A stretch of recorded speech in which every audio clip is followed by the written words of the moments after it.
Hello dear students, अभी हम कर रहे हैं 10th क्लास के लिए NCERT math chapter number 1 real numbers exercise 1.1 question number 5। Question number 5 में हमें क्या गिवन है वो देखते हैं, समझते हैं। Use Euclid division lemma to show that the cube of any positive integer is of the form 9m plus 1 और 9m plus 8। हमें यूक्लिड डिवीजन लेमा का इस्तेमाल करना है और इसका इस्तेमाल करके हमें शो करना है कि किसी भी पॉजिटिव इंटीजर का क्यूब, उसको हम 9m plus 1 या फिर 9m plus 8 के रूप में लिख सकते हैं। तो जो क्वेश्चन नंबर 4 में हमें मिला था उसमें square of any positive integer था, जिसमें हमें उसे 3m या 3m plus 1 के रूप में शो करना था कि किसी भी पॉजिटिव इंटीजर का स्क्वायर इस फॉर्म में आएगा। तब हमने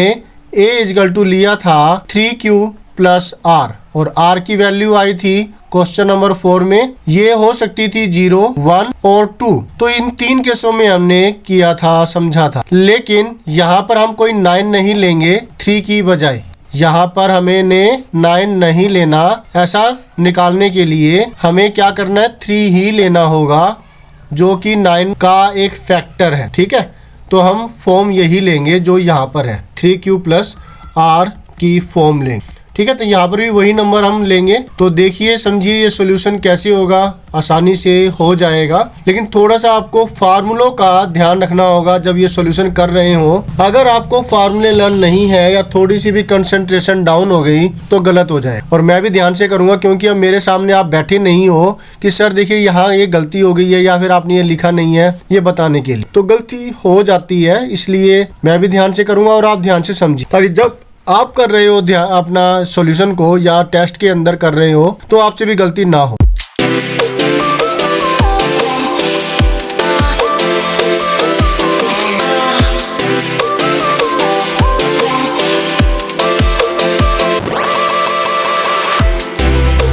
ठीक है, तो हम लेट करते हैं पहले सॉल्यूशन के लिए। Let a equal to bq plus r, where b की वैल्यू हम लेंगे 3 और r की वैल्यू जो होगी 3 से लेस होगी और 0 से बड़ी या बराबर। मतलब क्या हुआ, a की वैल्यू आ गई क्या, 3q प्लस में r की वैल्यू हम अलग अलग लेते रहेंगे। तो पुटिंग r इक्वल टू 0, तो a की वैल्यू होगी 3q प्लस 0, मतलब 3q हो गई। अब जब ये 3q हो गई तो फिर a क्यूब, हमें तो क्यूब से मतलब था, तो फिर जो a क्यूब है वो कितना होगा, a क्यूब होगा 3q की पावर 3। जब इधर 3 किया है तो इधर भी हम 3 ही करेंगे। ठीक है, तो ये हो गया 3 की भी पावर 3 होगी और q की भी पावर 3 होगी। 3 की पावर 3 होता है 3 बार 3 को मल्टीप्लाई कर देना, तो ये 27 होगा। तो वही चीज हम यहाँ पर लिखेंगे, 3 की power 3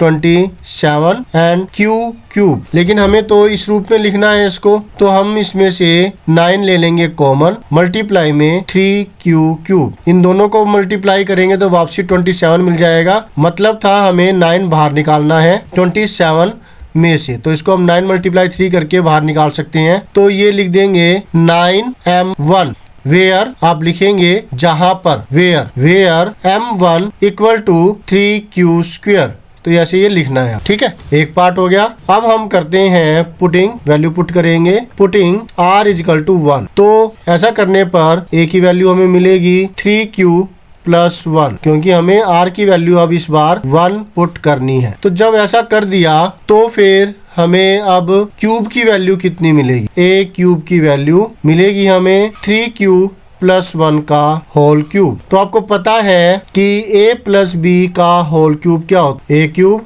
plus b cube plus 3a square b plus में 3ab स्क्वायर। ये आइडेंटिटी हम इस्तेमाल करेंगे तो लिखा जाएगा 3q का क्यूब। तो ये जो 3q का क्यूब है ये लिखा, प्लस में 1 का क्यूब, प्लस में 3 मल्टीप्लाई में 3q स्क्वायर मल्टीप्लाई में 1, प्लस में 3 मल्टीप्लाई में 3q और दूसरे वाली जो 1 है उसकी पावर। तो इसकी फॉर्म ये वाली आ गई इसकी ये वाली और इसकी वाली ये है, और जो ये वाली टर्म है वो ये वाली। बोलिए क्लियर है? तो फार्मूला आपको लिखना होगा बिकॉज, क्योंकि ऐसा हुआ है, ठीक है ना। तो ये फार्मूला आपको लिखना चाहिए दूसरी तरफ, ठीक है। लिखेंगे ना, लिखना जरूर है। ये कहाँ लिखेंगे? या तो पहले लिखें या फिर इस स्टेटमेंट के बाद यहाँ पर। ओके, तो इतना करने के बाद अब हम इसको और सिंप्लीफाई करेंगे। जो ये फॉर्म है इसको हम सिंप्लीफाई कर ले। हमें मिलता है 3 की पावर 3 होती है 27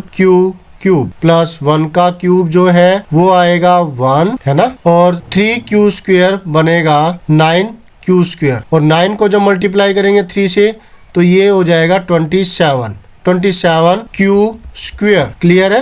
तो वही चीज हम यहाँ पर लिखेंगे 27 स्क्वायर प्लस में अब 3 इंटू 3 9, और ये 1 इंटू 1 1 होता है ना। तो 9 इंटू 1 आपको मिलेगा 9, और ये क्यू का क्यू आ जाएगा, 9 हो गया यानी। ओके, तो लिखेंगे 9 अब ये वाली टर्म है, ये वाली टर्म है, और ये वाली टर्म, इन तीनों में से हम 9 कॉमन निकाल लेंगे क्योंकि तीनों में ही 9 अवेलेबल है, ठीक है। तो जब 9 इसमें से कॉमन निकालेंगे तो हमें यहाँ पर बचेगा 3 इसमें से 9 कॉमन निकालेंगे तो इसमें बचेगा 3 स्क्वायर, और इसमें से 9 कॉमन निकालेंगे तो इसमें बचेगा क्यू। तो यहाँ पर हम लिखेंगे 9 कॉमन निकालने के बाद 3 प्लस में 3 स्क्वायर प्लस में क्यू, और ये जो 1 है ये हम लिख देंगे यहाँ पर, ठीक है, प्लस में 1। अब ये वाली जो चीज है ये मैं इरेज कर देता हूँ, आपको समझ में तो आ गई होगी, आगे ना। ओके, तो फिर आगे का पार्ट, ये जो टर्म है ये हम कर देंगे m2। हमें मिला 9m2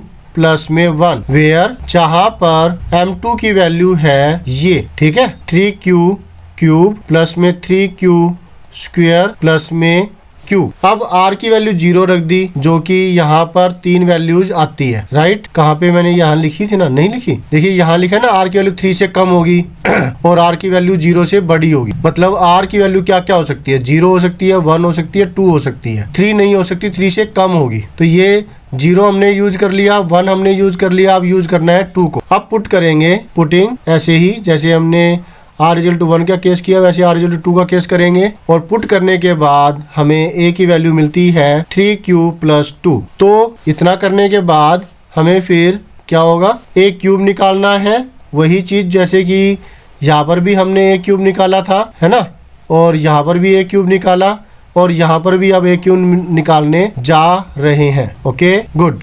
अच्छा, ये मिटो देते भी जाइए, आप भी जाइए, चलिए इसको भी। तो ये सब जो यूजफुल थिंग थी वो हमने रख ली, बाकी सब मिटो दी। तो a³ होगा 3 प्लस 2 का क्यूब। जब a का क्यूब किया है तो इसका भी तो क्यूब करेंगे, है ना। तो हमें मिलता है राइट हैंड साइड में फिर वही आइडेंटिटी का इस्तेमाल करेंगे जो कि हमने यहाँ पर की थी, यही आइडेंटिटी। पहले वाले का क्यूब सीधे डायरेक्ट कर दें, 27 क्यूब होगा, और 2 का क्यूब जो है वो होता है 8, क्योंकि 2 का क्यूब बराबर होगा 2 मल्टीप्लाई 2 मल्टीप्लाई 2, 2 जा 4 2 जा 8 होगा, ठीक है। तो ये हमने 8 कर दिया। ओके, यहाँ लिख देते हैं 8 प्लस में अब होगा 3 मल्टीप्लाई में, अब ये तो इस तरीके से ही कर ले तो गलती हो जाए, 3 स्क्वायर, एक रह गया ये 2 मल्टीप्लाई 2, और जो चौथी टर्म है वो होगी ये कि 3 मल्टीप्लाई में 3 मतलब ये वाली ना, ये वाली तो हमने लिख दी, 3 मल्टीप्लाई में पहले वाले की पावर 2 मल्टीप्लाई में दूसरे वाले टर्म, और अब जो ये वाली करने जा रहे हैं पहले वाली टर्म मल्टीप्लाई दूसरे वाले, मतलब 3 मल्टीप्लाई में पहले वाली टर्म, समझ में आ रहा है ना, 3 मल्टीप्लाई में पहले वाली टर्म मल्टीप्लाई में दूसरे वाली टर्म की पावर 2। दूसरे वाली टर्म अभी हमने लिखी नहीं है तो वो मैं अभी लिख देता हूँ, मल्टीप्लाई में दूसरे वाली टर्म की पावर 2। अब जब इसको सिंप्लीफाई करेंगे हमें मिलता है 27 क्यूब प्लस में 8 प्लस में 3 की पावर 2 करेंगे तो हमें मिलता है यहाँ पर, इससे मिलेगा 9, 3 की पावर 2 करेंगे तो, और ये 2 है और ये 3 है, 3 मल्टीप्लाई 9 मल्टीप्लाई 2, 27 2 जा 54, राइट। 9 कैसे मिला बताओ जरा? 9 मिला है, 3 की पावर 2 है ना, तो यहाँ से 9 आ गया, और ये 3 है और ये 2 है, तो 9 3 जा 27 2 जा 54, और q की पावर 2 ब्रैकेट खोलेंगे तो q की पावर 2 हो जाएगी, तो 54 क्यू स्क्वायर प्लस में 3 मल्टीप्लाई 3 9 4 जा 36, और ये q और है 36Q हो जाए। ओके, अब आप ये देखिए इसके अंदर जो हमारे पास 4 टर्में आई है, इन 4 टर्मों के अंदर अच्छा एक कुछ और भी नहीं, और कुछ नहीं रहा, इसमें और इसमें 9 कॉमन निकालेंगे क्योंकि हमें फॉर्म चाहिए ये वाली फॉर्म आएगी अभी, राइट। तो 9 कॉमन निकाल करके इसमें बचा 3 और ये Q क्यूब, ठीक है। तो 3 और Q क्यूब, इसमें बचा 54 में से 9 निकाल दिया, बचा 6, 9 6 जा 54 होता है, 9 कॉमन निकाला 6 बच गया और Q स्क्वायर बच गया, तो 6Q स्क्वायर बच गया इस टर्म। 8 को तो हम लास्ट में लिखेंगे, जो ये 8 है ये हम लास्ट में आगे सबसे बाद में लिखेंगे। अब यहाँ पर 36 में से 9 कॉमन निकालेंगे तो 36 का मतलब क्या होता है 9 मल्टीप्लाई 4, 9 निकाल दिया बचा ये 4, तो ये 4 बचेगा और एक ये Q बचे ठीक है। तो 4Q प्लस में 8। अब ये जो जितनी टर्म हमने अभी ये ब्रैकेट के अंदर की है, जैसे पहले किया था हमने इसको माना था M2, इसको माना था जो यहाँ ऊपर केस में आया था ये, इसको M1 मान लिया था, वैसे ही अब इसको M3 मान लेंगे जो ये हमने गेट की है। तो इसको लिखेंगे 9M3 प्लस में 8 और लिखेंगे वेयर, जहां पर हमने अपनी तरफ से लेट किया है 3Q cube plus 6Q square plus में 4Q इज इक्वल टू कितना M3। तो इस प्रकार से हम अब लिखेंगे, इनके पॉइंटों के नाम लिख देते हैं। जो हमें यहाँ पर मिला, कहाँ गया भाई, ये रहा, इसको स्पेस बना करके 1 नाम दे दिया, इसको स्पेस बना करके 2 नाम दे दिया, और तीसरा जो है वो ये इसको हमने 3 नाम दे दिया। ये 3 चीजें कर दी। इसके बाद अब एक स्टेटमेंट लिखनी है यहाँ पर नीचे लास्ट में, फ्रॉम 1 2 एंड 3 जो अभी नाम दिए उनके हिसाब से हम अब लिख सकते हैं कि जो ये स्टेटमेंट है, the cube of any positive integer is of the form 9m plus 1 और 9m प्लस 8। ये स्टेटमेंट फिर हम लिखेंगे, the cube of any positive integer is of the form 9m, 9m plus 1 और 9m प्लस 8, ठीक है। Hence proved, ये prove कर दिया, या फिर यहाँ पे लिख देते हैं हैंस, यहाँ पे लिख देंगे और ओके हो जाएगा, फिर ये चीज लिखने की जरूरत नहीं है, ठीक है। समझ में आ गया आपको कि जो हमें प्रूव करना था वो प्रूव हो चुका है और यही हमें प्रूव करना। होप सो आपको अच्छे से समझ में आ गया होगा ये मेथड, और इसके अंदर जो इस्तेमाल हुआ है उन चीज़ों का ज़रूर याद रखिएगा। आइडेंटिटी का इस्तेमाल हुआ है और वो आइडेंटिटी है ये वाली, और मेथड जो है यूजिंग यूक्लिड डिवीजन लेमा, ये चीज़ भी हमें लिखनी थी, मैंने लिखी नहीं है शायद यहाँ पर, ठीक है। तो वो चीज़ यहाँ पे स्टार्टिंग में आप लिख देंगे यूजिंग यूक्लिड डिवीजन लेमा, ये वाली चीज़ पहले आप लिख देंगे, ठीक है। ये चीज़ भी ध्यान रखिएगा। तो इसका इस्तेमाल हुआ है, आइडेंटिटी का इस्तेमाल हुआ है, और आपको जो कैलकुलेशन वगैरह जो है एडिशन सब्ट्रैक्शन जो भी है, सब्ट्रैक्शन तो इस्तेमाल हुई नहीं है, कॉमन निकालने वाला जो मेथड है, कॉमन निकालने वाला मेथड वो जरूर याद रखिएगा। और ये जो हमने M1 M2 M3 माना है, ये तो तरीके से करने पर आप ये बड़े अच्छे से कर देंगे, कोई दिक्कत नहीं आएगी। देखने पर लगता है कि बड़ा क्वेश्चन है, बड़ा सोल्यूशन है, लेकिन ये बहुत ही आसान है। तो होप सो आपको अच्छे समझ में आ गया होगा। फिर भी कोई दिक्कत है तो आप कमेंट कर सकते हैं, मैं पूरी कोशिश करूंगा आपके जो भी क्वेरी होगी उसको सोल्व करने की, उसको जो समस्या है उसको दूर करने की। Thank you students for watching on video. मिलते हैं नेक्स्ट वीडियो में, जिसमें हम करेंगे कोई नेक्स्ट क्वेश्चन नेक्स्ट एक्सरसाइज का। Always have a great time, bye.